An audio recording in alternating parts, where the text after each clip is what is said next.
Hi, it's Kylie. I thought I'd do another Ask Roundup for you. This one taking place after the 6th episode, Beyond the Wall, so a lot of my asks are going to include things about Beyond the Wall. And yeah, let's just dive right in. We got a lot of good ones. I really had to go through my inbox, and I want to apologize because I've probably received a few, 100 this week, and I do want to get to all of them. I read all of them. I think about how I would answer every single one, so I kind of feel like this is a very lame, low-stakes lottery you all are entering when you send me asks, but it really does mean a lot, and hopefully it's not too annoying that I pick and choose so arbitrarily.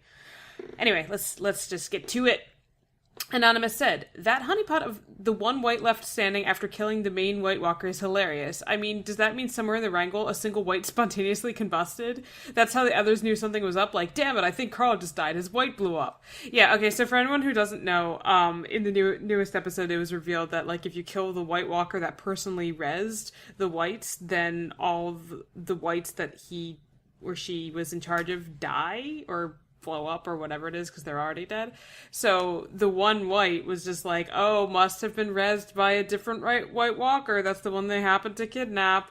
So then the honeypot is that white switched places with another white accidentally. Where were they walking? Was this a scouting party? What even happened? And then yeah, I absolutely love the idea that there's just a white that's just pfft, and they're like, oh no, not Steve. What are we gonna do now? So yeah, the whole thing is just so that was such a dumb contrivance. Why not just have them smash all the whites but one? Why even introduce this concept? We could accept that if they killed the Night's King, all the other ones would fall or whatever. Which was worse, season 5 or season 6? This is actually a really good question, because I did say in my newest post, which is that this basically shitty Game of Thrones episode was par for the course. I'll link it. I said that each season has been consistently worse, and you know what? I do want to stick with that. I will say season 5 was more viscerally unpleasant to watch, and if I had to sit down and rewatch one of them, I probably would pick 6. There's a bit more that I find funny, and there's, frankly, Sansa's rape was kind of triggering for me. It was just not well done. That's not pleasant. That's not what I want to see. Ever. So, I enjoyed season 6 more than season 5 for very large definitions of enjoyment.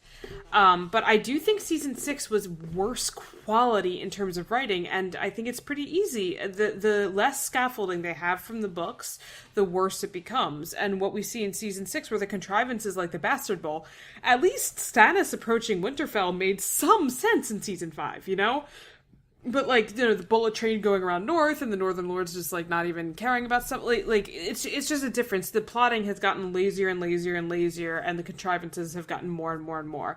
And therefore, I think, worse and better, Season 6 is a worse piece of art and a worse constructed narrative than Season 5. Season 5 was a more offensive narrative, maybe? I mean, Season 6 was offensive, too. It just wasn't, irresponsibly offensive.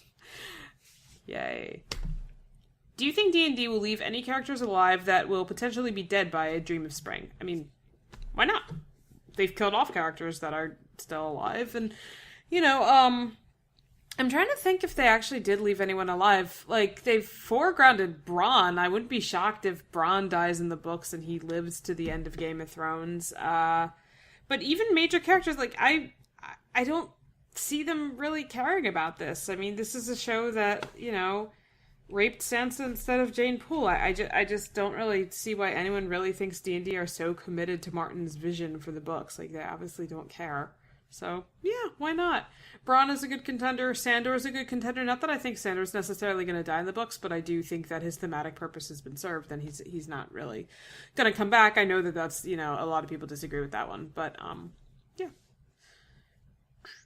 People's reaction to the latest GoT episode has made me wonder if us, and by us I mean the triggered cocks who hate this show, I see you read my parody lyrics for now, I'll link that, can claim a sort of anti-hipster status. I disliked this before it was cool.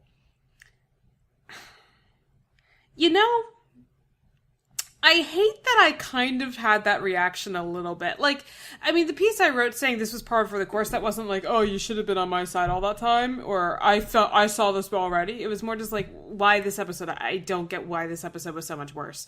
But there was something about being like the only little island of sanity in all of this. I think I am happy that people are coming around, and at the end of the day, we're all going to be looking back on this like, wow. At least I'd assume a larger number of us than I originally thought. But yeah, I guess we do have some hipster cred. I kind of hate that my mind went there a little bit, and I felt really weird about it. And then Julia basically said the same thing. I was like, all right.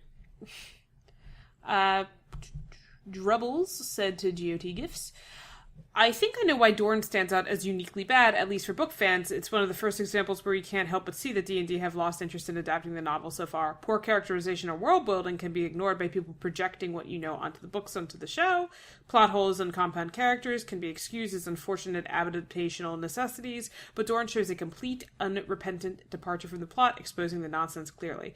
Yeah, I totally agree with that. Because it really is, any of their invented plots suck donkey dick. And I guess through season 5, there's at least the scaffolding of Martin's books. In season 6, there was like the tensions Martin had kind of set up with Starks and Bolton's harkening back all the way to, you know, the Red Wedding. And they had that to lean back on, and Tyrion was basically just given Dany's A Dance with Dragons arc. So it worked a little bit better. The High Sparrow and those societal tensions had already been introduced. But yeah, now that we're beyond the books and we're seeing just their plots, it's like, wow. I mean, I don't even think that's just for book fans. I think it's just people saw Dorn as a pile of shit because that's what D&D are capable of writing. And it's now there's just not even like past tensions and things to project onto it, just because they don't care. So yeah, I think you're onto something, but I don't think it's relegated to book fans only. Effia John Murphy said to GOT Gifts, the Carols 2017 will be very, very interesting indeed. So many worthy moments and lines. I can't wait for award season. I'm not usually one for early nominations, but I want dick, cock, dick. I like it. Bet you do. Nope, it's pussy for me.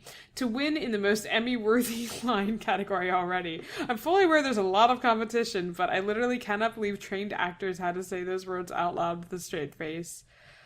Yeah, that was unfortunate. Like you said, there's going to be stiff competition, but that is maybe one of the worst written things I've seen, and I really hope that that's the episode that they submit for the Emmy noms, because that was the penultimate episode, so they usually submit it for a lot of things, and D&D are petty enough to only submit their writing. They don't submit, like, a Cogman or Dave Hill episode. So, yeah, that's, God, there were some stellar ones there. It really makes the days of happy shitting and bad pussy almost seem refined, doesn't it? Sorry if this is off topic for the blog, or if you've answered it before, but I was wondering, since you clearly have great taste in literature, who are some of your favorite authors? Thank you for the vote of confidence, but I really don't read as much literature as I should. I read a ton of nonfiction. That's usually what my go-to is. Right now, I'm actually reading a book called Born to Fetch, and it's all about Yiddish, and that's what I go with. But, I mean, in terms of authors, I love reading Orwell. I know that's probably a bit of a cliche, but I do find what he writes to be interesting, intelligent, really, fascinating commentary in a way. I reread, I'm a fan of Tolkien. I do think he could have used an editor, but I have read The Lord of the Rings and The Silmarillion multiple times, and that's always like a staple. I'm trying to think about what's in my bookshelf. I'm a fan of Thomas Pynchon. I think especially The Crying of Lot 49, which is one of his thinner reads, if you can get through it. It's just, well, you can definitely get through that, but like getting through V might be a little more weighty of a thing. But yeah, am I forgetting anything major? I mean, I read so much nonfiction. That's usually what I'm steeped in. That when it comes to my fiction, I rely more on shows and movies and stuff of that nature. So hopefully that's not a disappointing answer. I'll think of like a bunch more when I'm done. Jane Austen, I guess, makes the list because Joey would kill me if she didn't, but I haven't read that. I haven't read all of them. So there's only like 6. 5? Anonymous said, can you include Rhaegar in your book snob glossary? I have this silly gut feeling he's not going to be like his book counterpart in the show. Yes, Rhaegar. We will be updating the book snob glossary, which is linked. We'll be updating the book snob glossary as soon as season 7 ends. I don't even know if a whole lot of nicknames have come out of this so far. Just like the abandoned island of sexual tension for Dragonstone, I guess, is one of them. And I forget. There was something else I tried to make happen. I don't even remember. Cheryl's mini-me needs to be in... she needs to be in the book snob glossary, because what was with that maid cosplaying as Cheryl? What was that? I just don't even understand.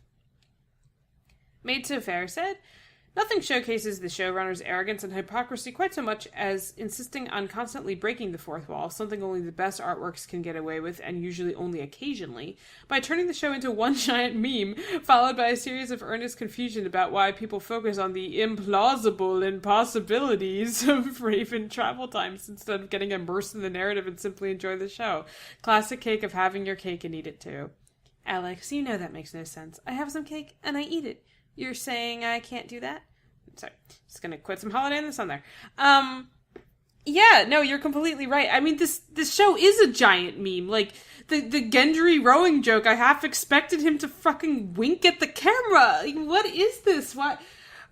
John calling Dany Danny? Where did he get that from? I mean, did he know that her brother called her that at any point? Why would he have known that? Like, there's just so many bad things.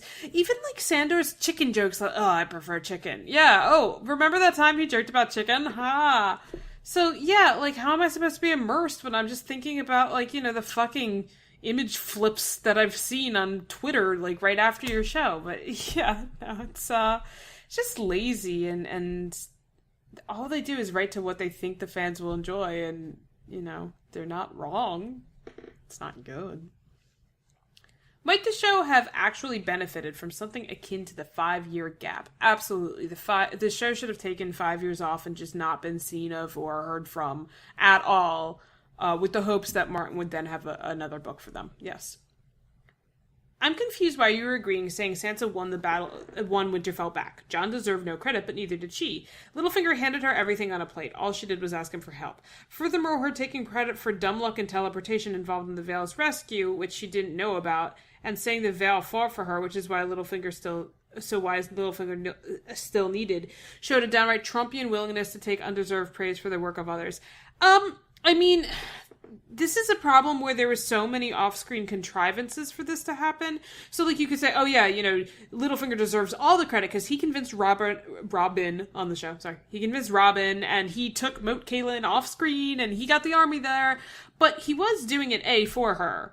Secondly, if she had wanted to, she could have gone down there, said, hey, this is the dude that killed Lysa, and the dude that sold me to my rapist, and he lied to all of you about this whole time, fucking behead him. She had the Vale Lords eating out of her pocket. So it was out of a loyalty towards her, and if you remember, Littlefinger's argument to convince the Vale Lords and to convince Robin was, we need to help Sansa.